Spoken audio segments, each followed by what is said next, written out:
ಶುಭ ದಿನ. ಬೆಳಗಿನ ಮಾತು ಬೆಳಕಿನ ಮಾತು. ಜೀವ ನಮ್ಮ ಮಾತನ್ನು ಕೇಳುವುದಿಲ್ಲ. ಜೀವ ನಮ್ಮ ಮಾತನ್ನು ಕೇಳುವುದಿಲ್ಲ. ಯಾವಾಗ ಬೇಕಾದರೂ ಹಾರಿ ಹೋಗಬಹುದು. ಯಾವಾಗ ಬೇಕಾದರೂ ಹಾರಿ ಹೋಗಬಹುದು. ಆದರೆ ಜೀವನ ನಮ್ಮ ಮಾತನ್ನು ಕೇಳುತ್ತದೆ.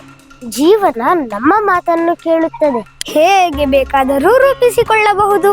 ಹೇಗೆ ಬೇಕಾದರೂ ರೂಪಿಸಿಕೊಳ್ಳಬಹುದು. ಇನ್ನೊಮ್ಮೆ, ಹಾ, ಜೀವ ನಮ್ಮ ಮಾತನ್ನು ಕೇಳುವುದಿಲ್ಲ. ಜೀವ ನಮ್ಮ ಮಾತನ್ನು ಕೇಳುವುದಿಲ್ಲ. ಯಾವಾಗ ಬೇಕಾದರೂ ಹಾರಿ ಹೋಗಬಹುದು. ಯಾವಾಗ ಬೇಕಾದರೂ ಹಾರಿ ಹೋಗಬಹುದು. ಆದರೆ ಜೀವನ ನಮ್ಮ ಮಾತನ್ನು ಕೇಳುತ್ತದೆ. ಜೀವನ ನಮ್ಮ ಮಾತನ್ನು ಕೇಳುತ್ತದೆ. ಹೇಗೆ ಬೇಕಾದರೂ ರೂಪಿಸಿಕೊಳ್ಳಬಹುದು. ಹೇಗೆ ಬೇಕಾದರೂ ರೂಪಿಸಿಕೊಳ್ಳಬಹುದು. ಧನ್ಯವಾದಗಳು. ವಂದನೆಗಳು.